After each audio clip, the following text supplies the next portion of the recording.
Welcome back to another episode of the My Latin Life podcast. Since 2014, My Latin Life has been your trusted guide to traveling and living in Latin America.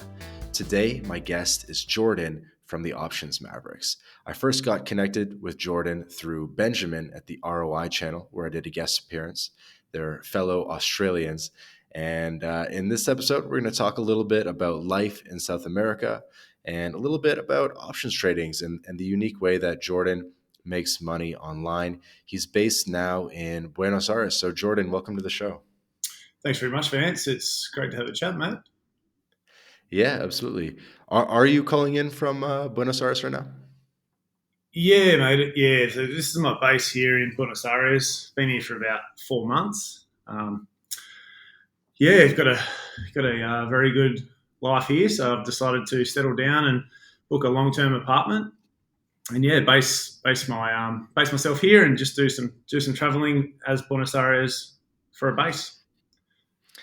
And when I say that you're Australian, I don't know if that's offensive because I believe you're actually from Tasmania, which is an island, right? And so I don't know if you guys have like a little independence movement or something going on. I'm just kind of fucking around, but tell us a little bit about Tasmania because I don't know too much about it. It's a little small island, like 300 kilometres from Melbourne to the south, separated by a water body. And it's kind of a little bit of its own thing. 500,000 people. But we still consider ourselves Australian. There's a lot of running jokes around about Tasmanians from the mainland, we call everyone that comes from mainland Australia. We're basically Australians, but we're pretty proud to be Tasmanian. We have a lot of great land, beautiful landscape, lovely beaches. Our weather's cold. So it's not your typical like Gold Coast or your Sydney beaches. It's cold weather, similar to sort of London or the UK. We're at the expense of a lot of jokes from the mainland Australians. We're still pretty proud to be Tasmanian, and we're quite a small population, and a lot of people do remain in Tasmania. And there's not so many travellers I've found from Tasmania. Most people like to just stay home, stay put. Yeah. I want to get into that, but I do want to learn a little bit more about Tasmania. So Hobart is the biggest city. Are you from Hobart or somewhere else? Yeah, I'm from Hobart, but I grew up about 40 minutes to the south, which there's basically nothing there. It's only a small city, Hobart. So as soon as you drive 20 minutes, you're in the countryside. Yes, from like a small town out there with a bit of land. That's where I grew up for 20 years before moving into Hobart and going through university and that path in life. Sweet. Man, I love the accent. I know that we could talk about gardening for an hour and a half and it would still be interesting to the audience just with the accent. You're our second Australian guest, our first being Eddie Kwan. So everyone go check out the Eddie Kwan episode. He's a bit of a money Twitter legend, currently living in Colombia. You got to give us one joke about Tasmania, though. Like, what is the impression of Tasmanians from people from mainland Australia? So the first one that springs to mind, the most obvious one, is the two-headed Tasmanian. So they run a joke that basically says that every Tasmanian has a scar on their neck, and that's where their second head used to be. So it all stems from the early days of settlement and inbreeding. I hate to say it, but that's just what they make of us, the mainland Australians. But it's something I've copped a lot because I've lived in Western Australia for many years, worked in Western Australia. So I've always been on the end of a few of those jokes. So you said you moved to Hobart for university. I'm guessing you studied geology? Yeah, exactly. So geology is it's quite a main sort of discipline to study at University of Tasmania. They've got a really well recognised faculty down there. So I decided to get into that by chance, push from my old man, my dad. So I was lucky I did go down that path because it was perfect. It's is what I found when I started working in the industry. Yeah. Yeah, so I may or may not be Canadian, and so lots of people do study geology up here as well because we have a big mining industry and oil and all that stuff. What is it like to study geology and to practice geology? Like, what are the career paths after you graduate? So it's a really fun discipline to study. It's quite simple too. It's not a difficult one for as far as science goes. I enjoy it because it's a lot of outdoor work and a lot of walking through nature, and just getting some basic understanding of how the Earth was formed, and that was quite interesting for me when I was studying. So that sort of encouraged me to keep with it. And then the job prospects are unreal as a geologist. So you basically come out of university into a graduate position, and the salaries for graduate geologists are really nice. Like they're on par nearly to being similar to what a doctor or a lawyer would earn straight out of university after a lot more difficult study. So I Man. was very lucky that I fell upon it and pursued it. Yeah. So what is it? Is it like where are the top jobs? Is it like gold mining companies and stuff, or could you give us a little bit of a breakdown? Because Yeah. I think we do have somewhat of a younger audience, and they're interested in career path stuff. Yep. So in Australia, it's all focused in Western Australia. So anyone who studies geology at university basically ends up in Western Australia, at least in their early years. And I headed over there, and it's a range of commodities. It's gold, it's iron ore is a huge commodity in Australia, and also coal is, but coal's focused more on the east coast of Australia. But they're coal, gold, and iron ore, the main three in Australia. Um, I was in the gold industry, so I worked all my years in mining in the gold industry. So that's what I know well. But there is a range of commodities. Like Australia is just incredibly resource rich. So yeah, like the world's your oyster. If you have a geology degree, and it's a mining boom, or it's in a cycle for that commodity, then there's going to be plenty of jobs around and work. Right. Right, but you're not like necessarily an engineer. How do you sort of develop a skill set? Are you doing co-ops and internships during your summers at university, or um, like how do you get that real world experience? Yeah, so there's those programs that happen at university where basically on summer break you work as a vacation student and you fly off to a mine site, usually somewhere in Australia. You do your 3 months there, you earn great money, and you get a real like just a taste for the industry. But once you start as a graduate geologist, you either go down two paths. You either go into exploration, which is completely separate to the other path, which is production. Um, and production is when you're actually based at a mine site and you're working within the operating mine site. So you're underground or you're in an open pit environment and you're working with Hmm. just a lot of numbers, a lot of Excel. You're tracking the ore that's coming out of the ground. You're making sure they're digging up the right ore and you're just measuring against what you should have against your resource. But as an exploration geologist, it's more hands-on. You're out in the field. You're camping in a swag, which is like a little low tent. You're spending a lot of time in this in the middle of nowhere in Australia. You have a caravan with you, and you have a drill crew, or you're by yourself and you're mapping.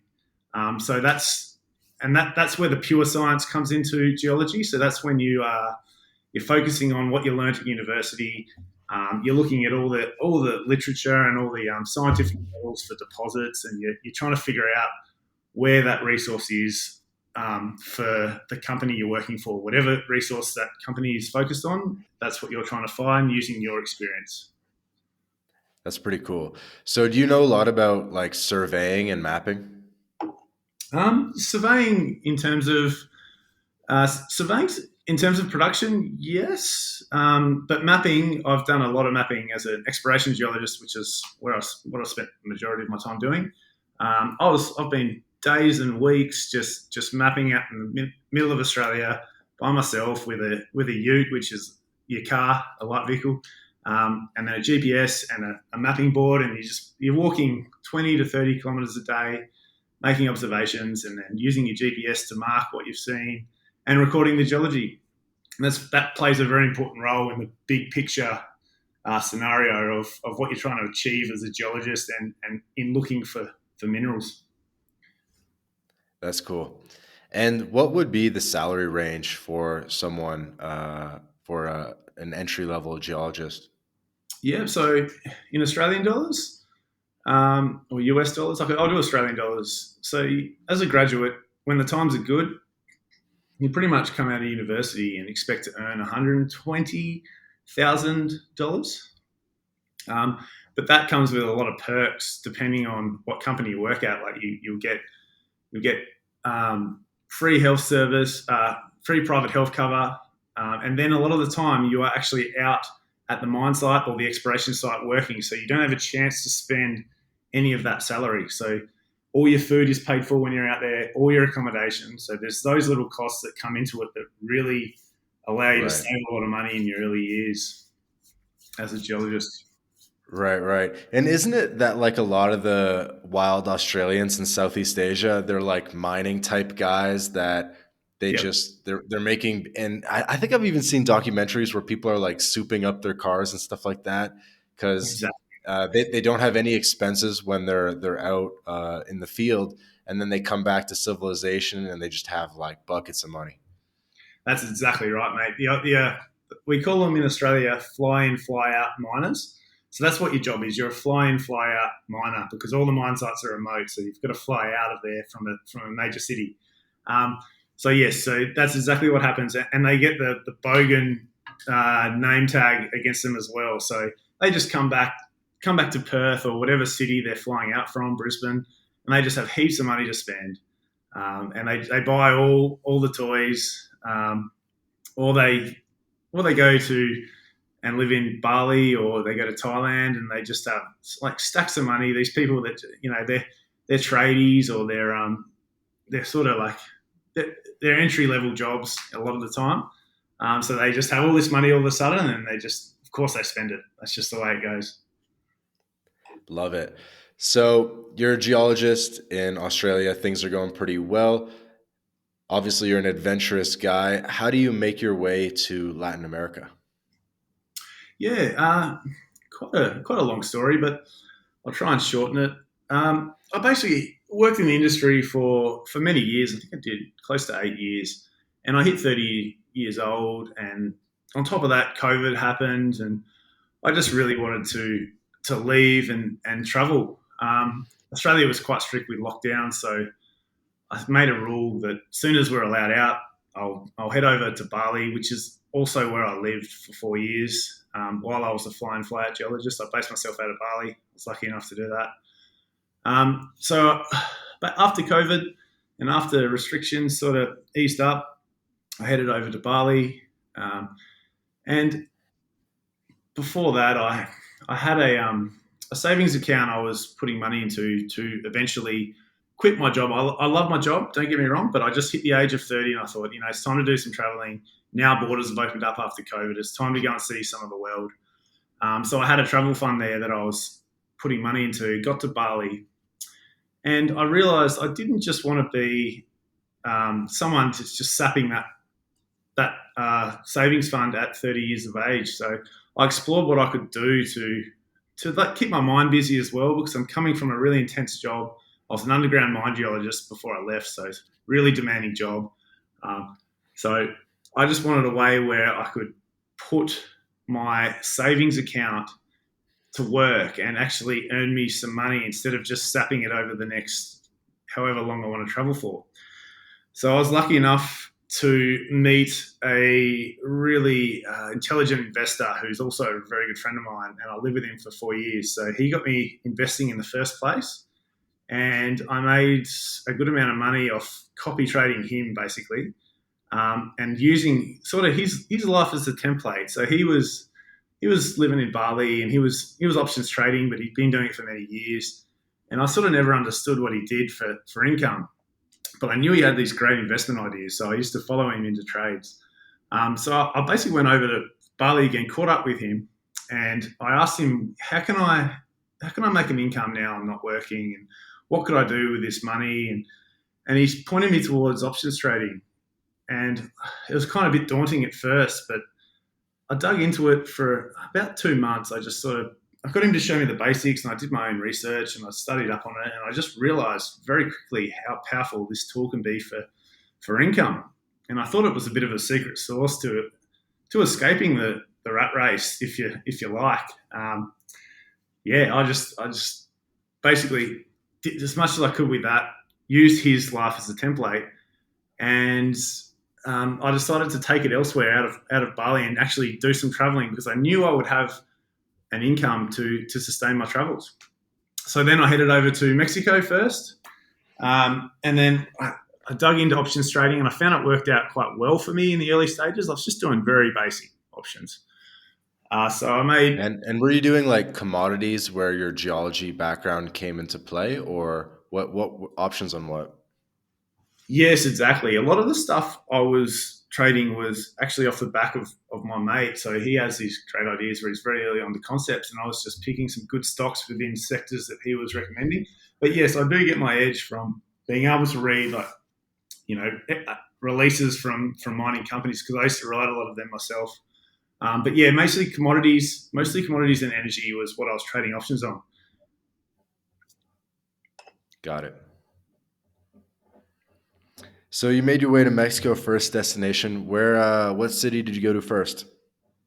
Straight to Mexico City, and I really enjoyed it. So I spent about a month in Mexico City, and that sort of formulated the way I wanted to travel. Like, I wasn't too keen to hop from place to place really quickly. So I'd bunker down when I got to a place. Like, Mexico City was my first stop, so I did 3 weeks there. Got to know the place a little bit, or as much as you can in 3 weeks. Really enjoyed it. And then I wanted to go to the beach, so I headed over to Puerto Escondido, spent a few weeks there as well. During all this time, I was options trading, and I was basing my level of fun off how much I would make trading. So that sat very well with me, because I'm quite stingy with my money, and if I could see an income coming into my bank account, then I could enjoy it a lot more rather than just stuffing my savings. So yeah, I went to Mexico City, went to Puerto Escondido, and then did the San Cristobal over to Chiapas, because I wanted to see the Mayan ruins. And yeah, that was basically took up. Yeah, that would have been 2 months in Mexico. It's such a long time now, but yeah, really love the country a lot. Have a lot of time for it. So finished up in Mexico in San Cristobal. Yeah, so let's talk a little bit about your first impressions of Latin America, coming from Australia and from Asia. You're experiencing this new world, new culture in Latin America. What were some of your first impressions? As soon as I arrived, mate, I realised how much I should have practiced Spanish. So that was the immediate thing that hit me. I need to get my Spanish as good as I can quickly, or enough to get me by anyway. That's very different to Asia, obviously, where they never expect you to learn the language in like Thailand, Indonesia, Bali. So when you do arrive into Mexico, anyone that's asked me since, I'm just like, just get basic Spanish down pat, because your life is a lot easier, as you would know, Vance. So yeah, that was my first impression, is I need to get the basics. And what else did I find? I found, of course, it was quite cheap for me. I got here, my money went a long way. I'm trying to comparing it to Bali and Asia. So I got out to the beach, Puerto Escondido, and it was great out there. It gave me a very Asian vibe, like Asia surf beach vibe, such as anywhere along the south coast of Bali. The surf's really intense out there, so that was a bit different. People were lovely, a lot of parties going on, a lot of young backpackers. I quickly realised my age, staying in a few hostels there initially, and I kind of went back to the old Airbnb just to have my space, and yeah, sort of allowed me to be a little bit more focused rather than being around the younger crowd all the time. It's someone who's my age, yeah. And so for people that are trying to visualize what Jordan looks like, you have like white blonde hair, and you look. How would you sort of describe yourself? Okay, yeah. So I should have started with that. I'm 6'6". I have What? blonde. Damn. I'm ginormous yet, mate. My friends absolutely give me so much shit for this. They just like, how do you cope over there? Like, especially the ones that have travelled here. They're like, you are a giant. You have white blonde hair. Uh, you're just a circus character over there, and that's exactly been my experience, mate. It's all been super positive though. To be honest, it's never been a negative thing. I've only ever had people want to talk to me. Never have had any situation where anyone's had any violence towards me. I've been in some sketchy times as well. I've walked around late at night, drunk, all the rest, and I've only got positive things to say as of yet. I mean, I've been in the continent for six plus months now, but yeah, I am an incredible an anomaly over here, and yeah, it can be seen from a mile away. Especially in Chiapas. Oh god, yeah, they're the very small people there, same as the Guatemalans, right? Uh-huh. Wow. Tell me more about just like the vibe in terms of maybe the friendliness of the people or the nightlife or just the energy levels you felt. Yeah, so I suppose I'll go off Argentina because Argentina is very different to the rest of Latin America, is what I found. So everything is a lot later here. So dinner's around 10 to 11 p.m. No one goes out until 1 or 2. And everything here is just super busy. I'm in Palermo in Buenos Aires, and this is one of the most happening places I've ever been. And I've done a fair bit of traveling through Europe, Asia, all that. But here it's just crazy. Like they get paid in pesos, and those pesos inflate so quickly that a lot of them just want to spend it. They just want to get it out, so they don't have to deal with the inflation backlash.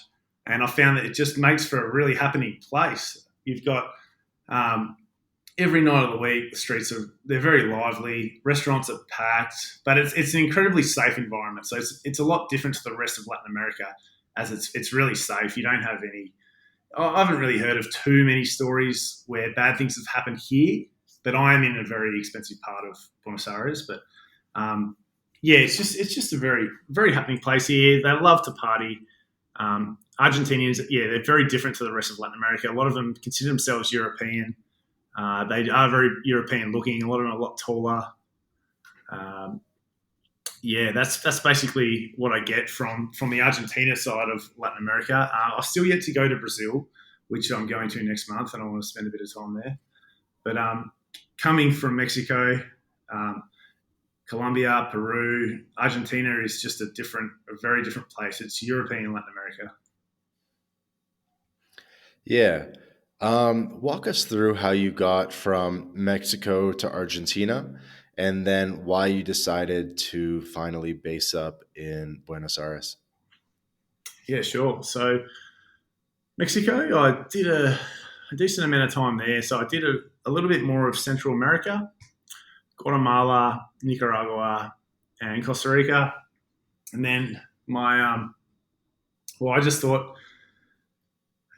it was a little bit too expensive for what I like, especially Costa Rica. But even Guatemala took me by surprise, and it wasn't too dissimilar to where I've been in Asia. And I actually liked Asia a lot better than a lot of those countries. So I thought it's time to go to South America. It's time to do some hiking. I really like hiking. So I got down to Colombia as quick as I could. I did a week in Medellin, and I ended up meeting another Aussie mate who was around my age, just by chance. And I just had this plan. I really wanted to go and hike in Peru, especially based out of Huaraz, which is like the hiking capital of Peru. It's a city in the north. It's a really local city. It's just for hiking. It's not like a Cusco, which is super busy, full of tourists of all ages, and you got the Machu Picchu there, so you got huge, big tourist attraction. Whereas it just has some really epic hikes that are a little bit unknown, I think, to the average backpacker. So I wanted to go there and do Santa Cruz trek.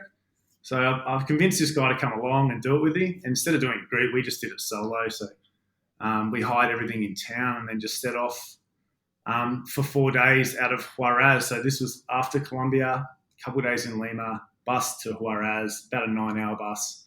And then, just hire the gear and then do this epic hike. And on this 4-day hike, we only ended up seeing 2 people. And it was amazing. It was one of the best things I've ever done. Just an incredibly unpopular hike with still some of the best scenery to date. Like you're hiking through 4,000 meters, you're sleeping at 4,000 meters, just snow-capped Andes, glacial lakes, rivers. It was a really good time and really good fitness challenge.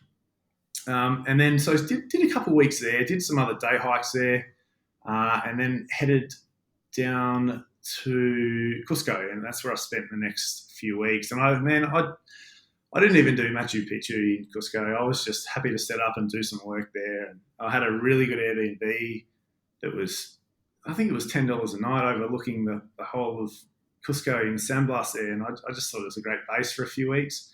And I couldn't be bothered doing all the touristy stuff. I was a little bit burnt out by then, so I just wanted to chill. I did a few day hikes there. And then I just decided after a month it's time to go to Argentina, which is where I was looking forward to mostly out of this whole trip. I've heard some good things about Argentina.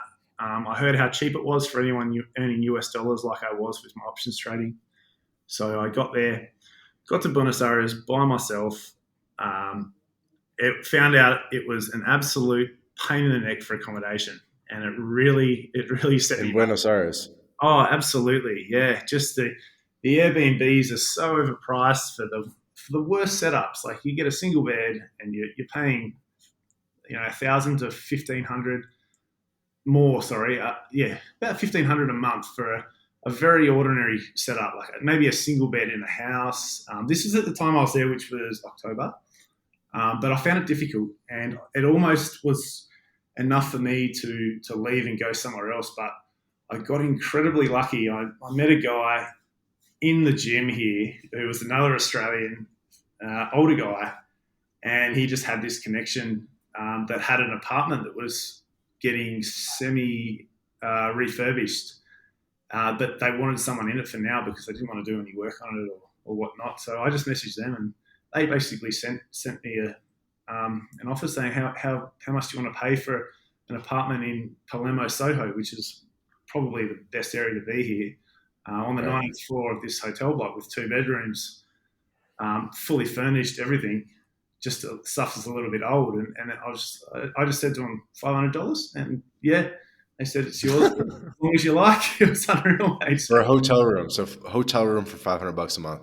No, so it's an apartment, but it's in like the best part. It's on the 19th floor, so there's not too many high rises in Palermo, but this one is it overlooks everything. It's a huge apartment, 2 bedroom that they're refurbishing. This is through a friend, so this is not a realistic deal for many people. So I got incredibly lucky, and it's a big factor in me staying here longer, pretty much. Yeah, definitely makes sense. And so why Buenos Aires? Why Argentina? Yep. So I got here. Apart from the accommodation thing at first, it's just incredibly cheap. And the quality is amazing. The parties are amazing. The people are absolutely fantastic. And I got lucky enough to meet a really good group of gringo mates. A lot of them are from the US that have been here for many years. Most of them are professionals. And they were just incredibly welcoming. So I just thought this place ticks a lot of boxes for me. I was supposed to go home for Christmas time to visit the family all the way back to Tasmania. But I decided I've just got it too good here. I'm going to stay and I'm going to make this a real base. And then I basically asked my landlord, how long can I have this apartment for? And I paid a whole heap of rent up front to secure it. So this is my base now. And it stems off having a good group of friends, having a very good gym nearby. I eat a lot of meat and I love eating steak here. It's great and it costs me nothing. So my cost of living is very low. And like I said before, I'm quite tight with my money. So while I have a really low cost of living, I can spend more on options trading and I can really, put my money to work, and I feel like I'm getting somewhere with my life, sort of financially and professionally. So that's the main reasons I'm using Buenos Aires now as a base. That's awesome. So, being from basically the other side of the planet from Buenos Aires, how do you start building a community and a group of friends there? Yeah. So my this is going to sound a bit, I don't know, a bit bad if you like, but I'm sort of over the hostels now. I don't want to interact as much with the younger crowd. I'd rather hang out with like-minded people. Bro, So, you're just too big for a hostel bed. Let's be honest here. mate, I'll tell you what, I'm too big and too grumpy for a hostel, I think, these days. No, but like I said, I just got incredibly lucky. I just met a great group of people who are just doing, basically a group of people I meet. Someone owns they're incredibly well connected. Someone's a cattle station owner, or someone owns a vineyard, or someone's a professional in the city. So they've always got something going on. Every night of the week, I've got the option to do something. So it was incredibly lucky for me to meet this group of people.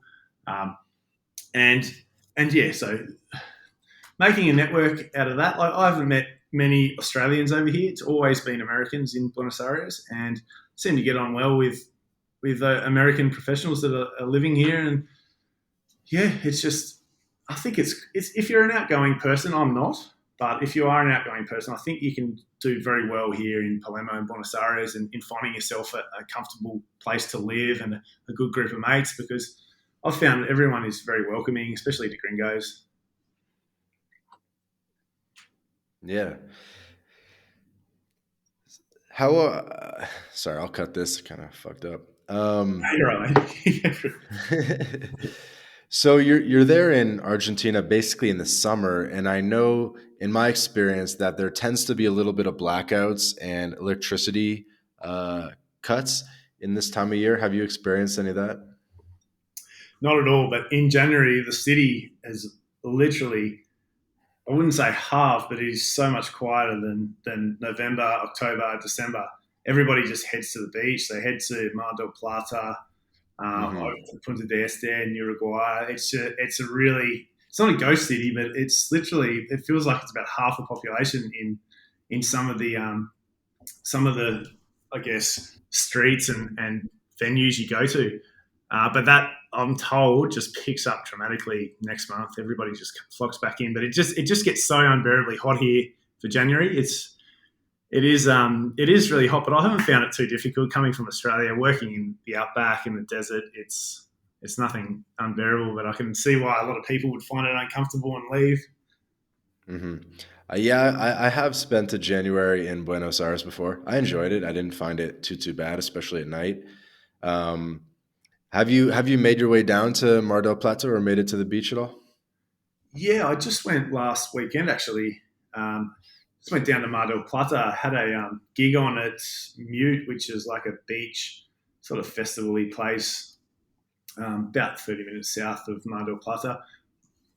Went down to Mar del Plata and got the biggest shock of my life, rocking up to the main beach there in front of the city. That is just chaos I've never seen in my life before. Just like not even a place to put your towel down, chockers full of people. And yeah, I've never seen anything like it. But I had a great time in Mar del Plata. Actually, I actually like it a lot better than some of the other cities I've seen here in Argentina. It was quite. There's some really nice streets there that remind me of the Palermo vibe. And then that beach in the south we went to, about 30 minutes in the south, Playa Roja, was really Hmm. nice. There's a beautiful restaurant there as well, which we spent the day at. So it was great to get out of Buenos Aires and go and get in some water and cool off a bit, because yeah, it does get pretty hot here.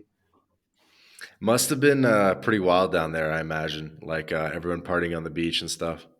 Yeah, not so much. Not what I thought. Not what I could picture, like a Mexico or like a Cartagena or something. It's more of a it's just more of like an older, what an older, I'm going to say poorer demographic that go to the main beach down there in Mar del Plata. a lot of the Argentinians with money, they head down to the southern beaches, which are much nicer, like the whiter sand, the nicer restaurants. But not so much. We went to a gig at Mute, which was Artbat, who's a Ukrainian DJ. So that was a good time. That was the main reason we went down there, actually, just to see that event. But no, it wasn't as crazy a party for the amount of people that you'd see on the beach there. I thought it would be a lot more hectic in the actual city, but no, I didn't experience it. Okay. Yeah, Jordan, this would actually be a good bit of intel to expand upon. You're saying that different demographics go to different beach towns in the summer in Argentina? Yeah, hugely, mate. Yeah, I don't know a huge amount about it, but from what I see, yeah, you cashed up Argentinians. They go to your Punta del Este in Uruguay. That's your main sort of location for anyone with money in Argentina. That's where they head. There's a heap of parties on there, a heap of beach clubs. It's close. It doesn't take too long to get to. It's expensive though. It is very expensive. It's US prices, yeah. What I've heard. I haven't been there, but I've heard that that's just incredibly expensive. And that's kind of a reason I've stayed away, because I just don't need to go there. I don't come to this part of the world for the beaches. I've been in Mexico. I've been in Bali for that. Here, it's more about the life in general and how many boxes of cakes, the food, the parties. Yeah, so I was going to ask you about that, because you definitely strike me as the type of guy that would have made his way to northern Argentina and maybe go to Tucumán or to Salta, etc. Do some sick hiking. Have you made your way up there yet? Yeah, I've done a couple of weeks in Salta. It was fantastic. Blew my expectations. It's literally half the price or expensive Buenos Aires. So it's half the price of where I am in Palermo. And scenery is unreal. It looks a lot like northwest Australia. So Carragini in Australia, which is a very famous national park, got rocks that are 4 billion years old everywhere. So parts of Salta look exactly like this. That blood red earth and right. That rock formation, that tightly folded rock formation. And yeah, it's a really cool experience for someone like me who's seen Carragini in Northwest Australia and gone to Salta and experienced that. That was a cool contrast. Mm-hmm. Why not just base yourself up there, right? The internet was probably good enough. It's a good point. There's a very good Selena up there, actually, but which is the co-working sort of conglomerate around the world. There's a really good. It's probably one of the better ones I've stayed in. That was good. It has a really good co-working area, but nah, it's not for me. I like to be around sort of this part because I have friends here. That's the main reason, and yeah, it's just a little bit slow up there for me as well. It's not a huge city. It's a really touristy city, but compared to Buenos Aires, I think I prefer it here a lot more. Yeah, you need a little more city life. Yeah, pretty much, mate. A little more dating life. Yeah, exactly. I think a lot of the people from Salta are a lot more like Bolivian or Latin American, I'd say. They won't like me. Yeah, go ahead, sorry. No, I would just say they won't like me. They're very, very small, so I'll be around better. Probably we got into a little bit of that in the episode with Bowtied Mara, Mara. So if anyone wants to check out more intel about Argentina, highly recommend they check out the Bowtied Mara episode, which is basically 100% dedicated to that because he's based in Buenos Aires. Being a Dutch guy living in Argentina. I know that you've actually, Jordan, connected a little bit with Bowtied Mara on Twitter, a little bit of back and forth and stuff. Have you guys met up? Yeah, I've been using him for a lot of information here in Argentina. He is absolutely fantastic, and I recommend him to a lot of my mates who want to travel this way as well. And even my gringo mates who've lived here for many years, I'm like, you've got to just check what this guy posts on Twitter. It's just fantastic information. It gives you a really good grasp of what's happening in this country, Argentina. I haven't met up with him. I'd love to do it. I assume he's a very busy man with all these business adventures. But actually, Ben, who's the other part of Options Mavericks and who you know well, Ben, through a podcast, he's on his way over to Buenos Aires next month, I believe, and yeah, I think we should organise a meet-up when Ben gets over here for sure. Yeah, that sounds like a good idea. Yeah, Ben's about to be starting, and Ben also has the ROI channel that I mentioned in the opening minutes of the episode. I did a guest appearance. If you search ROI channel My Latin Life, you'll be able to find that. He's about to do a little bit of a round the world, like whatever, like Latin America exploration trip, right? He's going to hit a couple different countries, etc. Yeah, that's his plan. He's pretty keen to get out of Australia after just the COVID thing that happened in Melbourne with him, and I think he's just keen to see Latin America. He speaks Spanish quite well, I think, and yeah, he's a guy I was connected with over a year ago. I think he had a very good uh, video on a company that I invest in a lot, and I just asked him some questions about it, and that's how we got connected initially. And then I follow him on Twitter, and he does some really good company breakdowns, and he's very knowledgeable about what to look for in a company. So if anyone wants to get into investing and look at some good companies, his ROI channel on YouTube, all the options Mavericks is a very good place to start for sure. So tell us a little bit more about the Options Mavericks. Like, what inspired you to get that started? How long you guys been doing it? What are some of the offerings? Yeah, so it's basically us documenting our journey of trading options and traveling. Um, yeah, we're just two options traders. We just want to show people how we've created this sort of lifestyle of freedom where you can live anywhere in the world. You can work whatever hours you like as long as they're market hours, and you don't have to answer to anyone except for your own bank account. So you don't have a boss to answer to. You can just you can just trade these options. I've made plenty of trades on my iPhone from a beach in Mexico or a small village in Argentine Patagonia. Like it's quite a simple way to earn money if you want to travel. But saying that, you've got to have a certain amount of income as a base or of savings as a base that you're willing to throw into an investment account and almost gamble with, but gamble with a lot of less risk. So Hmm. yeah, it's just documenting our journey basically, and people have the opportunity to subscribe to that and follow what we're doing. We do trade alerts when we place a trade. We're very transparent, and we post it straight away to our Substack so people can follow. And we're very approachable. So any questions people have with it, we love to answer because we're just passionate about this style of life. It separates you a lot from the digital nomad who I find a lot of the time are very stressed. They're waking up at obscure hours to work on a European time zone if they're in Latin America or Australia. So it just kind of skips out all that sort of time stress. You work when you like. You trade to whatever your income goals are, and we're just documenting it. We're not qualified financial advisors by any means. We're just documenting our journey and putting it on a platform where people can see who might be interested. How did you originally learn about options trading and build a skill set? So very lucky, mate, and I wouldn't have learnt anything about it if I didn't live with a guy called Trader Ferg on Twitter, who's has quite a big following. I saw how he was living in Bali, and I'd have to fly back to work every week from Bali to Australia to do my time in the outback working, and I just sort of saw Ferg not doing any of this. I was like, how do I do what this guy's doing? And so I was very interested in it, and I asked him about it, and he just he just sort of gave me a little template to use. He's like, you got to save up a little bit of money, start reading this. I'll show you the basics of options trading.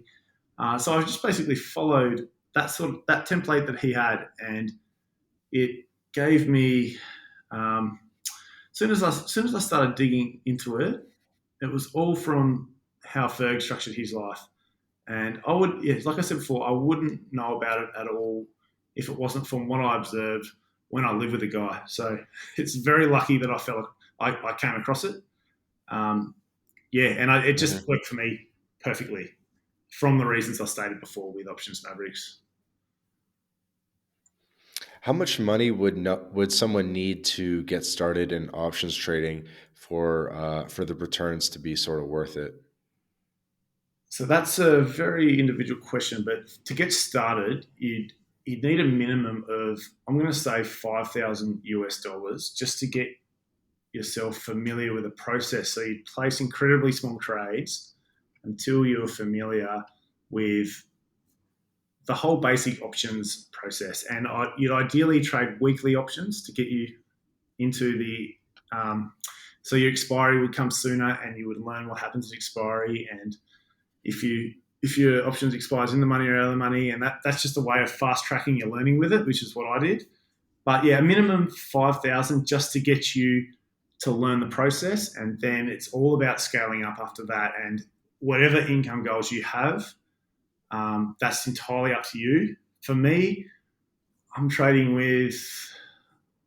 earn about 2 to 5% of my money each week through options. So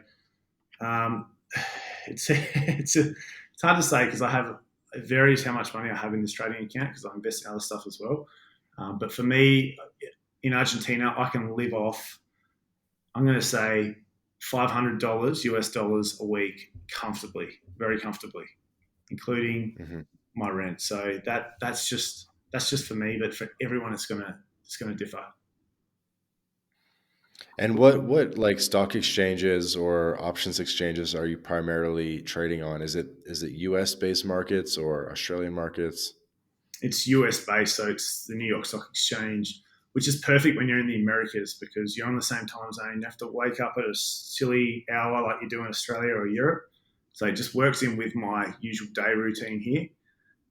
And then again, it's not the whole day of trading is what I work. It's just when I feel like it while the market hours are open. That's when I work and how much income I want, basically. But I'm someone who's coming off a portfolio to fall back on. So I don't need that money to survive, but it's just how I base my level of enjoyment here is by what I make from trading options. Yeah, I think trading to survive would be a little bit stressful. Very stressful, mate. Yeah, I don't recommend it to anybody. I recommend you have a base or something to fall back on, and you start small, and then you scale up when you're comfortable with it, and you basically make it as much risk off as you can. For me, you don't go down the crypto path. You stick to decent companies that are in a good fundamental sector, and you invest in those, and you see what options are associated with them. Definitely makes sense. So speaking of stress, let's talk a bit about the lockdowns. I know it's a boring topic, but I know that there's a lot of Australian listeners, Canadian listeners, and people that otherwise went through pretty brutal lockdowns, Australia being famously one of the worst. And now, like you said, things loosened up and you made your way to Latin America. I'm assuming that you're not regretting having left Australia. Not at all, mate. I was very lucky through the lockdowns. I had my job. Everything was great. I even had my company put me up in a hotel and cover my rent because I used to live in Bali before that. They were happy to pay for my rent when I was in Perth, when it was all in that temporary stage. So I got about 5 months of free rent out of my company, which got me really ahead financially as well. So I was very lucky. So I'm coming from a story that's very lucky with COVID. I also made some money investing in the 2020 lows as well. But as a whole, I was very disappointed. I remember I think it was the 2021 Christmas time. I couldn't even fly from Perth, Western Australia to Hobart, Tasmania during that time without compromising my job. Basically, the government wouldn't let me back into Western Australia if I wanted to go back after that Christmas break without doing the 14 days quarantine. So obviously my company didn't want that. So I had to choose to stay in Western Australia during Christmas time. But at that same time, anybody from anywhere in the world could fly into Melbourne, which is the same country, of course. So I just could not understand how that happened. Right. It was like provincial lockdowns, something like that. Yeah, exactly right. Our governments, our state systems are very individual. So, but as a concept of being Australian, I just couldn't grasp that. That is something that really annoyed me, and just the strictness around the vaccines and the mandates with them. Especially working in mining, we were mandated to get all 3 of the vaccines just to go to work. So we work at a mine site. It's out in the middle of the desert. I don't want to get too much into this. It's very controversial, and I want to be employable in the future. But it's it was very funny how it just went from 3 vaccines. We had a countdown at work. We had an electronic board that counted down the days we had to get these COVID vaccines. And I just thought, how ridiculous is this? And then all of a sudden overnight, it got completely scrapped. And I just, to me, it was just bizarre. So I was very disappointed in Australia. And that stemmed my move to want to go to travel, especially over to Latin America. And I just wanted to put it all behind me. I didn't want to be wearing masks. I didn't want to do doing quarantines. I just wanted to get back to the 2019 way of life. And yeah, it was a very tough 2 years in Australia. But for me, I can't say too much because I did have it very good, especially financially and with my job. Well, we're happy you made your way to Latin America and that you're sharing your story with us. What do you think is the game plan for 2023? Yeah, very good question. So for me, it's going to be focusing on options Mavericks. That's where I want a lot of my attention to go. I'm going to scale up my options trading a lot now. I'm very comfortable with it. So I have a plan with my investments that if the scenario plays out with a lot of my long-term investments, I hopefully have the opportunity to throw that into my investment trading portfolio. So basically I want to focus on options Mavericks, focus on options trading, and do some traveling. I also really do enjoy my job as a geologist, so I don't want to rule that out as well. I love the game. I've worked with some great people, but I want to be able to come in and out of it more. I don't want to just be locked into a company. That's your future. That company, staying there, building up through that company. That's not where I'm at. I want to have the option to leave and travel to the other side of the world. Take 3 months off, take 6 months off, just really live life the way I want to live life off my own back. So that's what I'm going to focus on in 2023. Hopefully it comes together. But yeah, so far it's off to a good start with Options Mavericks, and we'll see how it goes with trading. Mm-hmm. The career of being a geologist, are there any opportunities to work 100% remote or to work online, or would you probably have to get pretty creative with the career opportunities? Like, do you think that there is a path to using that skill set in a fully online work capacity? No, I think it's one of those disciplines where that's not going to ever be an option. So, that being said, a lot of our work is on 3D computer software programs. So they technically can be done from anywhere where you have a VPN connection. And during COVID, we were working remotely a lot of the time from our house. So we didn't have to fly to the mine site. We could do a lot of our project work on our computers with those 3D programs, as long as we tapped into the company's VPN, like a lot of remote workers do, or digital nomads do, to whichever company they're working for.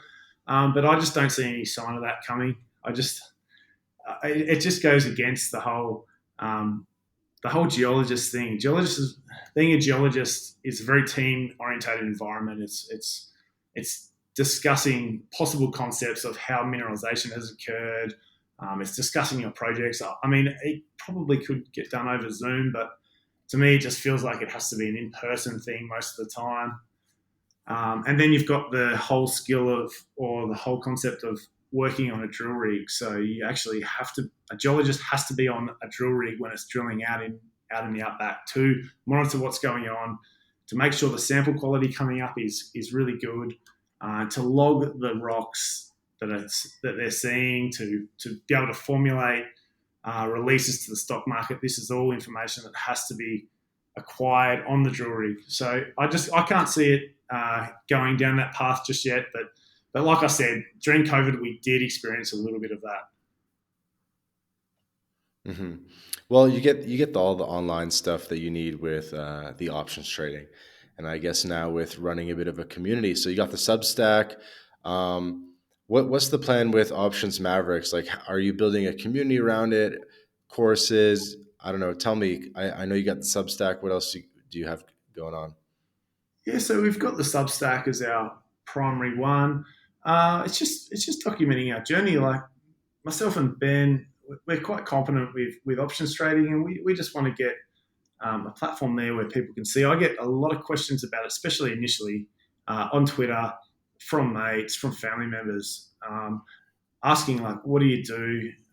So it's great to have somewhere to point to be able to really like just follow this, subscribe here. We'll give you a series of videos to go through to get you up to speed. Um, so yeah, that's basically where we're going to take it. We just want to give people that are maybe thinking about doing what we're doing, hit 30 years of age, you have a little bit of money, you're not brand new to investing, so you understand investing in the share market, uh, and maybe you want to do some traveling, but you don't just want to sap your savings account. You want to put that money to work and maybe earn some income off it. And just options trading has just been great for me in my situation. It's been fantastic, and same for Ben. Hmm. I noticed on Twitter that you were recently in Colonia, Uruguay, which is a town that was kind of brought to my attention during the Lawrence King episode of the podcast, because Lawrence King told us that Colonia, Uruguay was kind of one of his like secret, what do you call it? Like monk mode spots to chill for a month or two and get work done and just focus on work. And so that kind of brought the town to my attention, and it does look very cool with the old architecture and everything. What were you up to in Colonia? Okay, so I can definitely see how Lawrence thinks that of it. It's just an old Spanish town, basically, really well maintained because it's in Uruguay, and Uruguay is quite a developed country for Latin America. I was there for a visa run, so I was there for the day.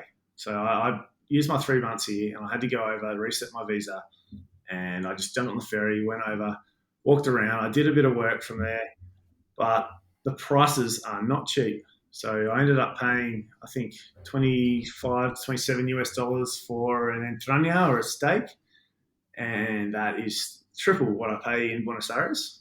Um, but yeah, if I can definitely see how it has a charm to it, especially if you just want to sit down and work. It's a beautiful little Spanish town. But to me, I saw a lot of those, especially in Central America. I saw a lot of the similar sort of vibe there, like your Antigua. I know it's a little bit more poorer there, of course, but the Antiguas, your San Cristobals, just a couple to name. What's the one in Nicaragua? I think it's Granada. Yeah, all a very similar concept, like your beautiful old Spanish colonial buildings. But yeah, Uruguay was just the well-maintained version of that, or Colonia was just a well-maintained version of that. Has some nice cafes to work from, but it is very expensive. That's the view I got from it, and I was quite happy to get back to Buenos Aires and get back into my life. And A little bit what were less. you doing over there though? Just checking it out? Yeah, I just walked around. That's all I did. I had the day. That was all. It was yeah. It was a lot of. I know a lot of Argentinians have property there, but it's to me it's just an old, well maintained Spanish colonial town. Very pretty. It's definitely worth visiting for sure. If you're a tourist in this part of the world, definitely check that one out. Or if first port of call in Uruguay, then definitely stop off there. All right. I'm scrolling your Twitter right now, so I'm kind of going to bounce around between destinations. But in Mexico City, I posted a photo from a bike shop slash cafe, and you mentioned that you had worked from that same desk many times, and also recommended me to check out Baveno Cafe. I haven't checked out Baveno Cafe. I think next time when I go back. Um, but yeah, I mean, tell us, were you like trading options in the cafe and everything? Absolutely, yes. That was where I first really started getting into it. Was Mexico City. So that was after I'd done all my research, and I really wanted to give it a proper crack. So I went. So I just scoped out all those cafes like you were doing there, and Boveno was a really good one. It was across the road from where I was staying, so I just liked it. It was a nice big open space, great Wi-Fi, coffee. So that was one. I used to go in, trade at the market hours, stay there most of the day, and then I don't know, go to the gym or something, and I always have something planned that night. But yeah, I love Mexico City. It gives me a very similar vibe to Palermo in Buenos Aires. Mm-hmm. I can see Yeah, that. very very much so. Street food's amazing there. Um, what else did I do there? Nightlife's great too, and the street Okay, food. I have a question about the options trading from cafes Yep. because sometimes you can't really stay in a cafe the whole day, or you kind of need to like get up during the day, or whether that be to switch cafes or to go to lunch, or you got to take a, you know what I mean? You got like as a digital nomad, you can't literally sit 8 hours in front of a computer screen.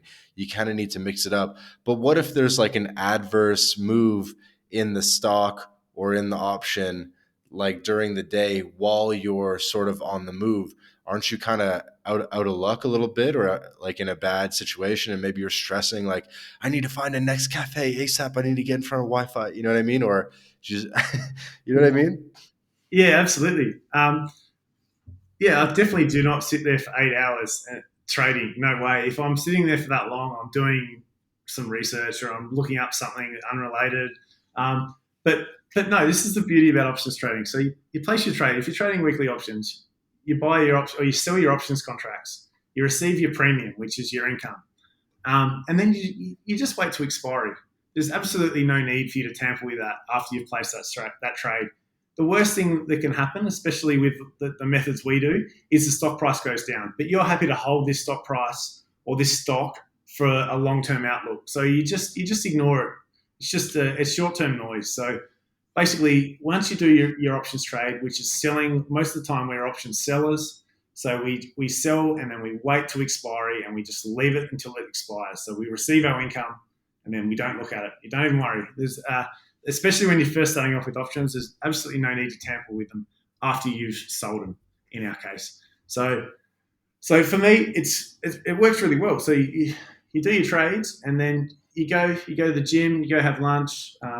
It's absolutely no stress. I don't find it stressful at all. So like I said before, the worst that happens is your stock goes down, but you're happy to hold that stock long term because it has good fundamentals and it's in a sector with good fundamentals. So that's what we really preach. Okay, fair enough. Another thing I noticed from the Twitter is that you did go to like that super busy beach in Mar del Plata, where, from the looks of it, there was probably 10,000 people on the beach. Do you want to just tell us a little bit about that? Because I don't think I've ever seen a beach that crowded. Oh, neither have I, mate. I've been to a lot of beaches in my life and never seen anything like this. So this is peak Mar del Plata summer, and we just got off the bus, checked into our hotel, walked down to the closest beach, which is the main beach, and we were just blown away. We'd actually seen photos of it, but actually be there and experience it, we were just like, geez, are we even gonna? What are we gonna do? Should we even try and swim and put the towel down? But we did. We gave it a crack. We got right into the whole culture of it. And yeah, I've never seen that many people on a beach ever. But it wasn't even a nice beach. Like the sand's really brown, the water's grey. It's a silver city, so it's yeah, it wasn't anything to write about. It's just kind of good to experience something like that. Like being a traveller, you're like, how often are you going to see something like this? So yeah, that's what we got out of it really. Fair enough. I also wanted to touch upon again how you mentioned that Guatemala was expensive. I was kind of surprised that you said that. Um, how is it that Guatemala is expensive? Do you have any theories, and what was your experience with that? Yeah, it was quite a shock actually. I remember just on the some of the buses I took there, just stopping off at service stations between those buses and buying like a Kit Kat or something, and just because you got the 20-hour bus or something. It was just like a silly price. Like it was up towards like your $5 US, really overpriced. Sort of every option in that service station shop. So that followed. After that, we ended up going to Antigua and then eating out at some, medium medium rating, like moderate. What's the word for it? Moderate restaurants? I don't know, mid tier Mhm. restaurants. and just getting the bill at the end of the night. I remember we went to an Indian place, and this thing was just crazy, just like $50 to $70 for, I think, two people for a meal. This is just crazy prices. Quality wasn't that great either. And I actually say to a lot of people when they ask me about Guatemala, I was like, just if you're going to go, just go to Antigua. Antigua is fantastic, great little town, beautiful town, and it's got the volcanoes surrounded by. You got an active volcano that erupts every 15 minutes. It's definitely a must see. But anywhere else in Guatemala, we went to Flores, did Tikal and all that. Like, that's great. But if you've been in Mexico and you've done Chiapas and you've done Palenque there's definitely no need to go to Tikal and Flores in my view. But I'm a very fussy traveller. I just go to Antigua if you're going to go to Guatemala, and definitely spend some time there. But it isn't going to be cheap, no. And still, I was staying in hostels then, and I was still paying $20 to $30 a night for a dorm. Wow. Okay, I got another one, and I'm telling you that we're kind of bouncing around, but what's the deal with James McKay, the diamond miner guy who's also a friend of Benjamin's? What's up with this guy? I feel like I need to get him on the podcast. I thought you would have interviewed him by now, Vance. He's much more interesting than me.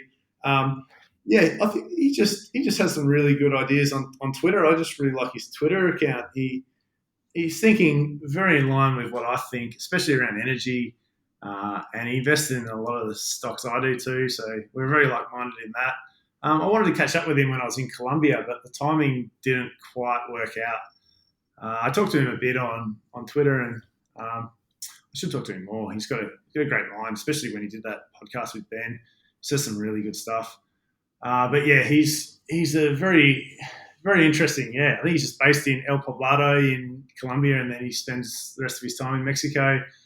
And yeah, just invests in great stuff, and has some really funny tweets that I think a lot of people need to see, and are really sort of truthful and a harsh reality for most of the world. Yeah. Yeah, I'm just giving him a follow now, but I saw the photo of the girl he was posting, and I'm like, yo, I've seen this girl's Instagram. So so I kind of knew who the girl was. And then to see her pop up right now in his social media, I'm kind of like, whoa, that's kind of crazy, because I did see that Colombian girl was in Mexico.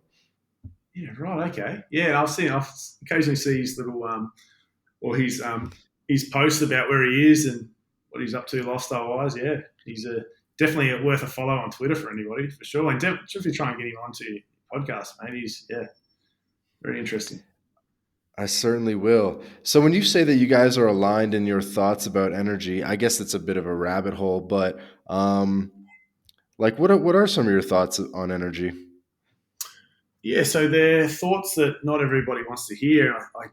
I limit how much I bring this up at dinners with new people and in the digital nomad communities. Actually, it's just basically we like investing in energy that makes sense. So they fall under the banners of coal, gas, oil, stuff the world needs, commodities the world needs to get a lot of people out of poverty in the developing world.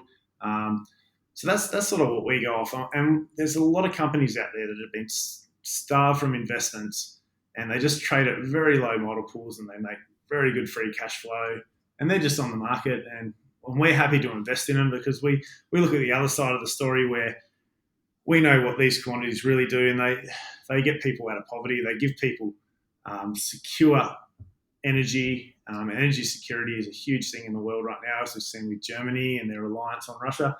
And they're just a cheap way of countries that are developing to produce energy and benefit their people. So we look at it from that perspective, coupled with the stocks that have really good balance sheets and good long-term outlooks. And yeah, we're just happy to invest in them and think they're doing a good for the world rather than what they. And this is coal companies, you're saying? Yeah, a lot of coal companies. Yeah, definitely a lot of coal companies, oil companies, gas as well, but mainly coal and oil at the moment. Yeah, and uranium as well for my side of things. I'm a big uranium investor. I have a lot of money in uranium stocks. Hmm. And so, remind me, I'm gonna prove my stupidity here, but uranium is basically a bet in nuclear because I see like Elon saying like nuclear is the future a lot. A lot of people are starting to say like nuclear is actually very safe. Is that uranium basically? Exactly, mate. Yeah, we think it's, well, people investing in uranium think it's the future of energy. Like it's just this zero emissions, huge power source that's been around since the 50s, and a lot of the disasters that have happened are really overblown by media, and we just got to get the sentiment back towards nuclear, which it is shifting, and I think the world will solve a lot of its problems. It's just an incredibly um, efficient way of producing electricity in the modern environment, and I'm in shock that it's not more widely adapted right now. And I think the future is going to be with nuclear power, especially the small modular reactors. A lot Right. of the cons with nuclear is how long it does take to build a To get reactor. online or to build a plant, right? Because they do that must be somewhat priced in. Because I've seen stuff where it's like number of plants coming online, China 50, whatever 10, USA 1, right? But Yeah. they kind of know the plants that are coming online, and so are you kind of like expecting more news about more plant openings and stuff? Yeah, well, China alone, I think they're actually building 150 plants by 2050. So they're bringing a heap amount online. And even if they didn't, the existing plants right now, um, they have a requirement for uranium, and the whole sector is in an incredible deficiency or a deficit, just based off how much is mined per year versus how much the current existing nuclear plants actually use. So that once again stems back to my fundamental reasons for investing. These, if you look at the fundamentals of the uranium sector, it's in an incredible deficit, and I'm investing in uranium stocks, which I think are going to be first online to produce uranium to these utilities. So they're a very limited amount of projects, and they're basically in care and maintenance from the last cycle, and they're about to ramp up when the demand gets there, which has to be soon because this deficit has been going on for quite some time.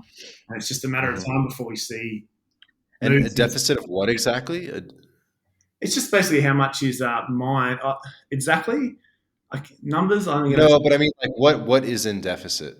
oh, so how much is mined and produced How versus much how much uranium? is, Okay, versus how the much is, supply and demand of yeah, uranium. it's just a basic supply and demand story, but how much is mined Okay, per year versus how much the utilities or the nuclear power stations are using each year. gotcha. Okay, a couple more random questions. I had a photo of Lake Atitlan in Guatemala, and you responded, "Nature's most beautiful toilet." Yes. Okay, so I'll probably cough a bit of stick for this, but it gets a huge rep on the backpacking and traveling community. Yeah, it does look nice in some photos and on a nice sunny day. But when I was there, it was just monsoon season, raining. I just there was an absolute like infested with dogs, actual dogs on the street, and there's literally dog shit everywhere, and it was all just running into this toilet and then into the lake, and I was just like, this is just like not a very nice setting. I'm at the wrong time of year to be here, and I did some digging and I looked it up and I realised it's a closed end lake system, and it's just had almost 500,000 people develop around it. So you've basically got the sewage from all these, because Guatemala is a third world country, and I can imagine its management of its sewage system is straight into the lake. So yeah, Hmm. that's just the picture I had in my head, and I actually saw a doco on it as well. It's on YouTube under Rare Earth. It's the channel's called Rare Earth. It's a great doco, and it sort of explains all this. But yeah, to me, it just wasn't as having that in the back of my mind. I was just like, yeah, there's a lot that needs to Yeah, be. makes sense. Makes sense. And it Did you had, just call a documentary a doco? yes, is that not what you guys call it in Canada, or is it? Like DOCO? Yes. Doco? That's good. I like that. I might start using that. Okay, and you know what? Speaking of slang, there's another one where you said, I don't know if I should read the whole tweet, but it said 6 year reminder of drill rig shorts and blunnies, hot 14 days, et cetera, et cetera. What is a blunny? Oh, that's funny. A blunny is what we make in Tasmania. It's a shoe, like a work shoe, and it doesn't have any laces on it, so it's just like a pull-up shoe. I actually even see them getting worn in Latin America. Like I see people on the Oh, a blundstone, right? Blundstone. Sorry, yes, Yeah. Okay. yeah, Blunnies. Gotcha. it's a Gotcha. Yeah, Blundstone. they're actually pretty popular in Canada as like winter boots. Ah, yeah, yeah. So they're everywhere in Australia as well, and they're all made in Tasmania. The ones in Australia anyway. And yeah, they're just Really? I used to be able to wear them at work. I can't these days. Like regulations have said you can't get a lace on your shirt. But yeah, I just when I first started, it was quite rough in the industry. So you could wear shorts, you could wear blunnies, and it was just you're out in the drill rig in the baking hot sun all day. It was just a funny reminder because now I'm in Buenos Aires working on options trading, and I used to be there, and that was my day every day for 3 weeks straight, no break. Okay. Yo, this is the intel we need. So the Blundstone boots that we know to be Australian are actually Tasmanian. Yes, I don't know how much it's adapted elsewhere, but they come from Tasmania. Blundstone is a Tasmanian company. Yeah. I did not know this. Yeah, they're super popular. Everyone has either the Blundstones or they have Dewberry boots, which are from Ireland, but they're basically look the same. Oh yeah. Okay. I don't think I've seen. Yeah, right. So they look the same. So that's probably what I'm getting confused with over here. They're probably those ones. Okay. One or two more random questions, and then I have a serious one after that. But so you alluded to it a bit, and you've made some tweets about this that Palermo and Palermo Soho reminds you a lot of Roma Norte and Condesa in Mexico. So kind of a comparison between Mexico and Argentina. Could you go into a little bit more depth on that for people who maybe have been to one but haven't been to the other? Yeah, absolutely. So I think Buenos Aires is like those places like Palermo and Buenos Aires is like those places on steroids. So it's just another like a it's just it's almost double what I experienced in those areas, or it's just a massive scale up from Roma and Condesa. Um, there's a lot more happening in Palermo than compared to those places, even though those places are there's always something going on. Here, it's just another level, and I think it could be from what I said before with the inflation and the wanting to spend money, and it's just a really popular area for remote workers and gringos at the moment. But yeah, it's just like those places on steroids, really.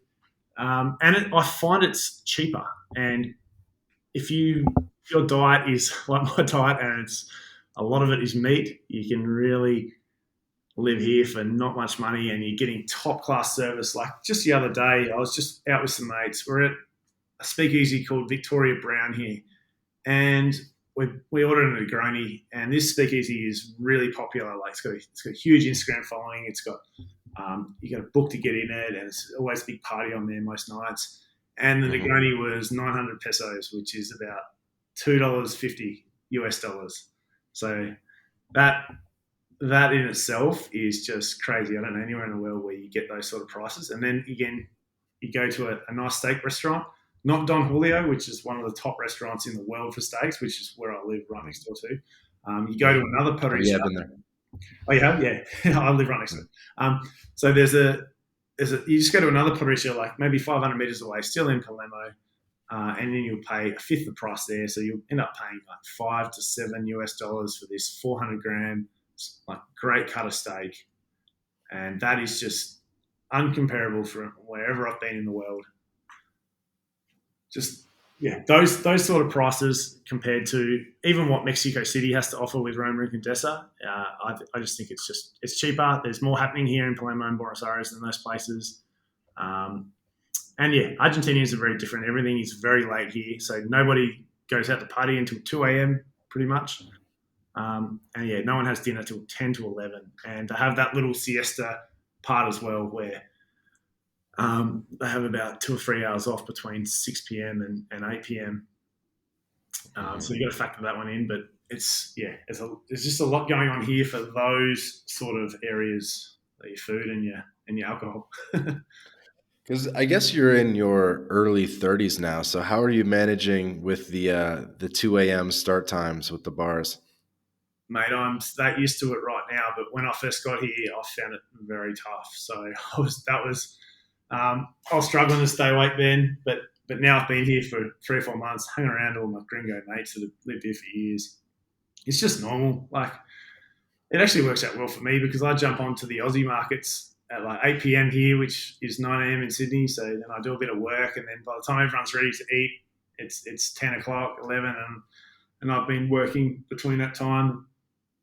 Yeah, it works well for me. I quite like it for my lifestyle. Everybody wakes up late here. There's no cafes open before 10 a.m. So everything is basically shut before 10 a.m.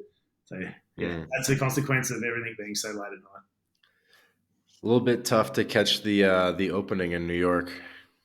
Yeah, well, the opening in New York's 11:30 a.m. here, so it's late. Like I said. Oh, true, because you're 2 hours ahead. Yeah. Good point. Yeah, I actually did like that about Argentina and Brazil as well, where if my work day started at 9, I could just sleep in till 11 and I was good to go. Yeah, no, I quite like the time scale here. It finishes at 6 p.m. and then go to the gym or something, and then do a bit of work for the Australian time, and then it's dinner time and drinks most of the time as well, which is something you got to learn to say no to here in Argentina because they like drinking and going out and Mm-hmm. So you said on Twitter that the best food that you've had in Latin America was at the Doña Salta restaurant in Salta, Argentina. Tell us about that.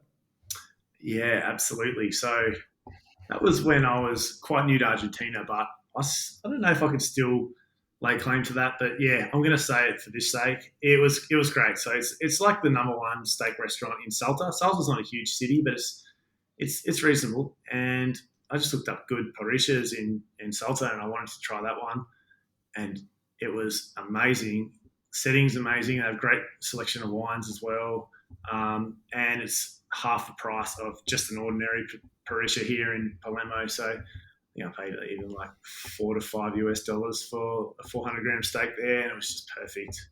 But yeah, definitely, if anyone goes to Salta, go to Donna. What was it called again? Donna Salta. Yes. Mm-hmm. And yeah, just walk in and they'll sort you out with a table until you come back, and when they've got a table available, it's busy every night, but definitely a restaurant to go to when you're in Salta. They'll sort you out. All right. So Jordan, as we kind of get to wrapping up, I wanted to hit you with a little bit of a philosophical question, a little bit of something deeper, and really sort of bring it full spectrum to something, or full circle to something that you mentioned at the beginning of the episode. So you said that most people from Tasmania tend to stay in Tasmania for their whole lives. And many of, I guess, your high school and university buddies are still back there in Tasmania or in Australia. And wanted to get some philosophical ramblings from you on what it's like to maybe be one of the more adventurous people from your class, and what maybe your high school buddies think of what you're up to. Yeah, it's an interesting question. I was actually talking about this to one of my good mates in Tasmania last night.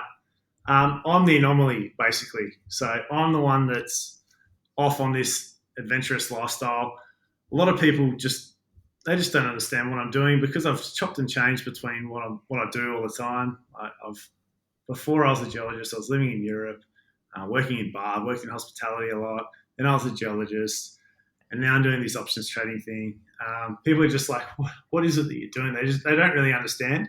And as you get older, obviously you become more of an anomaly because as people get older, obviously they start settling down. That's what's happened with a lot of my mates.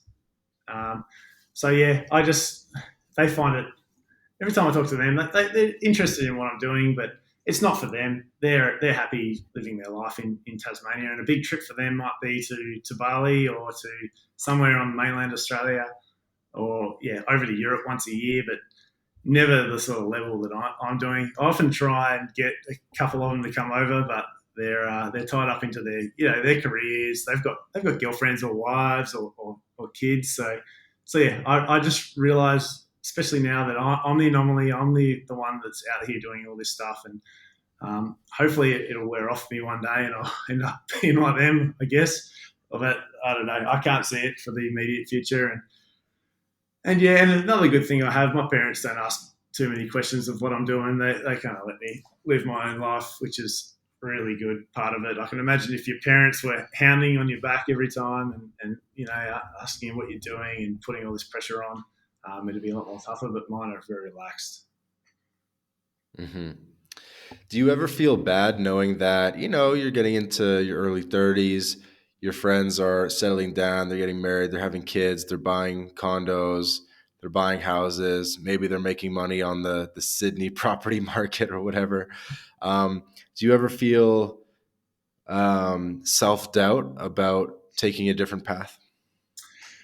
Not really, because this is what I knew I wanted to do for a long time. Even when I was working, with those society norms as a geologist, good job, everything like this. It still didn't persuade me to buy a house and settle down. I knew I wanted to go and do this and see this part of the world while I'm still, youngish age. So no, it doesn't really. I don't think that's not for me right now. And I know, like I said before, that I'm a bit of a different one, and I want to explore. But the thing is, once I've got to Buenos Aires and once I've done some traveling, I actually meet very like-minded people that are doing the same thing, which changes everything, because then you feel like exactly. Yeah, you feel like this is the way. I'm happy doing this, and then once you start talking to them and hanging out with them, you don't think about any of that stuff. You're just happy living like you're living with those guys. Yeah, definitely makes sense. It's a question that I always forget to ask, but I enjoy asking it a lot, which is I'll ask people, because we have people on the podcast that have been in Latin America for like 5+ years and stuff. And I'll say, like, have any of your high school buddies ever visited you in Latin America? And they'll say one buddy one time, or they'll say literally no one's ever visited in 5 years. And so it's something, it's a deep philosophical question where in order to live an interesting life, often you really do have to walk a bit of a solitary path. Absolutely, mate. And I can totally understand where those people that say that are coming from. Like that just makes sense to my experience with it. Like I said, often I'm trying to get friends to come over, but I doubt any of them will. I totally makes sense. And the older you get, the more so you have to, do these things solo. It just depends. I'm also very comfortable in spending time alone, and I'm an introvert who also likes having a group of mates close by. So, most of the time I'm happy to spend time by myself. A lot of people aren't happy to spend time by themselves. It's one thing I've found as you get older. What's been your top memory so far from your experiences in Latin America? A top memory. Let's have a think about that for a second. It's going to come down to the people. Okay, so in terms of the travel experience, the Santa Cruz hike was absolutely number one. That was the most fantastic thing I've ever done. I'm a pretty fussy hiker. I don't like doing it in groups. I don't like doing it with people around. I don't like doing the cliche backpacker hike with 20 people. I like doing these things by myself or with a mate. And that's exactly what we did with Santa Cruz, and it was a great experience. In terms of like more on like a friendship level or experience of a city, I think what I've got here in Buenos Aires is pretty hard to beat. Just with the living arrangement, the area I'm living in, the ability to do traveling from here. There's an airport 10 minutes away that has cheap flights everywhere around Latin America. and the cost of living is super low. That includes a gym, food. I do some kickboxing as well. It's also very cheap. And the mates I've met here is a huge factor. So these guys, like I said before, very well connected, very welcoming, and they've always got they're just really good people to hang around. And my Spanish isn't at a level yet where I'm comfortable here, but that's one big thing I'm also working on. But yeah, just the group of friends I got here and the lifestyle that comes with it. It's a perfect situation for me right now. Yeah. That's awesome, man. Well, yeah, let's get to wrapping up the episode. Very gracious for your time, Jordan. So why don't you give us a shout out to the Options Maverick and anywhere that you want to direct the audience? Yeah, sure. Thanks, Vance. Options Mavericks. So you can sign up for free if you like and just receive our occasional free post just to see if it is for you. As soon as you sign up, we send you an email and it gives you a list of videos to go through that are all free and just give you a rundown on what Options Mavericks is and basically our journey so far on how you can earn this semi-passive income with no strict work hours, with no boss, and just see if it is for you. And then you can sign up to the full subscription, which is a paid service, but you do get access to our trades, and we also give you a lot of little tips in there too, which are a little, I kind of think they're game changers to options trading that everybody should know. And then, yeah, if anyone wants to send a message to me about any of that, just contact me on Twitter. I'm Geology Trader or Geology Trader on Twitter. Yeah, just anywhere through Twitter or the Options Mavericks Substack. I'm happy to answer any questions you might have about this semi-passive income opportunity. Awesome. I love that you said Geology Trader. Give a little Spanish flair. You know what a geology is in Spanish, Vance? That's good. Most people have no idea. They're like, what is that word? Geologista. I'm just guessing. No, geólogo. It's got to be geólogo. I'm losing it. Sweet. And yeah, just to spell that. So GEOLOGO_trader, Geologo Trader. Jordan from the Options Maverick. Dude, thank you so much for joining us. This was a fun one. Thanks very much, mate. It's been great. Have a chat.